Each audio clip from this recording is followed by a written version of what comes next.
Assalamualaikum warahmatullahi wabarakatuh. Kami dari kelompok 7 akan mempresentasikan tentang keterampilan menyimak. Beranggotakan 1.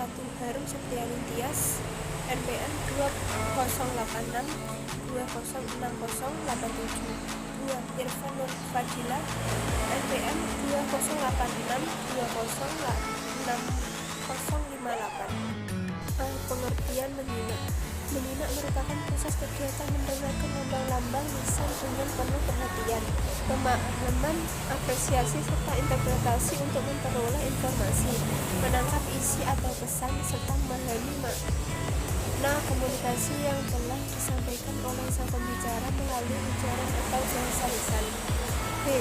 Tujuan menyimak: mendapatkan fakta, menganalisis fakta, mengevaluasi fakta, mendapatkan informasi, menghibur diri, meningkatkan kemampuan berbicara.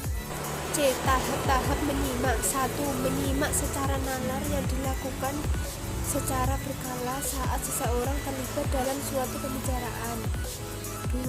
Mendengarkan secara intensional, mendengarkan secara dangkal atau sungguh-sungguh untuk memperoleh informasi yang jelas. 3. Penyerapan absorpsi.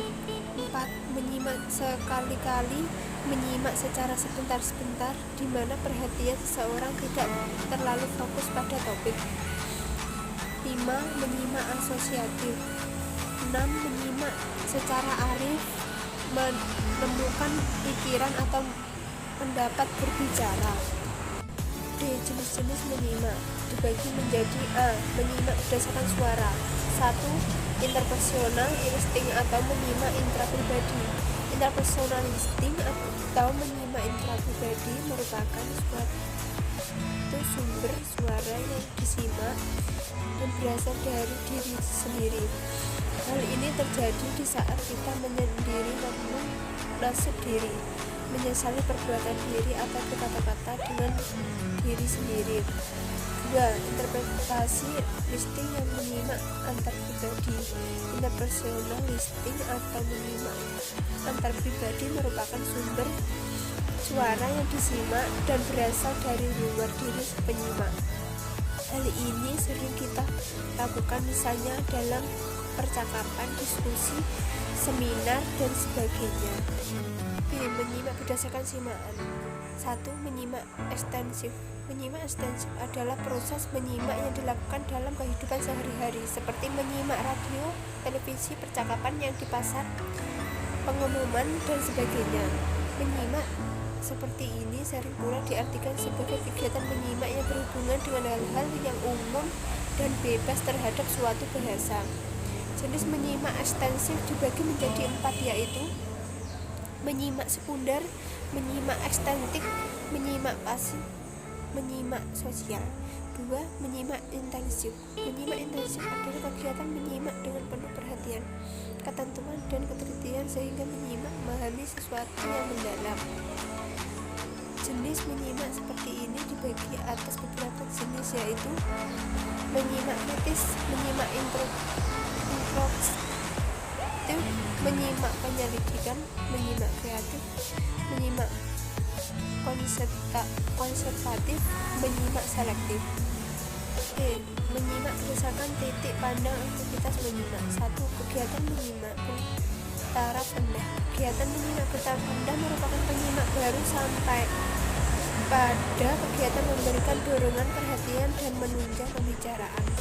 Biasanya aktivitas ini bersifat nonverbal, seperti mengangguk-anggukkan, senyum, sikap tertib dan penuh perhatian, atau melalui ucapan pendek seperti benar, saya setuju, ya, dan sebagainya.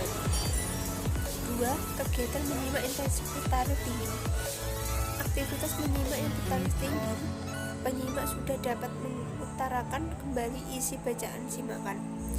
Pengutaraan kembali isi bacaan simakan menandakan bahwa penyimak sudah memahami isi bacaan simakan. Jenis penyimak seperti ini disebut dengan namanya active listening. Unsur-unsur menyimak. 1. Pembicara.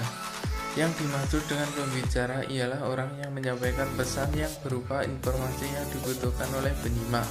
Dalam komunikasi lisan, pembicara ialah narasumber pembawa pesan, sedangkan lawan bicara ialah orang yang menerima pesan. 2. Penyimak. Penyimak yang baik ialah penyimak yang memiliki pengetahuan dan pengalaman yang banyak dan luas. Jika penyimak memiliki pengetahuan dan pengalaman yang banyak dan luas, ia dapat melakukan kegiatan menyimak dengan baik. 3. Bahan simakan. Bahan simakan merupakan unsur terpenting dalam komunikasi lisan, terutama dalam menyimak. Yang dimaksud dengan bahan simakan ialah pesan yang disampaikan pembicara kepada penyimak. Bahan simakan itu dapat berupa konsep, gagasan, atau informasi. Faktor yang mempengaruhi menyimak: faktor fisik, faktor psikologis, faktor pengalaman, faktor sikap, faktor motivasi, faktor jenis kelamin, faktor lingkungan. G. Teknik-teknik menyimak. 1. Teknik ulang ucap menirukan. 2. Teknik informasi beranting. 3. Teknik satu mulut satu kelas. 4. Teknik satu rekaman satu kelas. 5. Teknik group close. 6. Teknik parafrase. 7. Teknik simak lambat cakap. Hubungan keterampilan menyimak dengan keterampilan lainnya. A. Hubungan keterampilan menyimak dan keterampilan berbicara.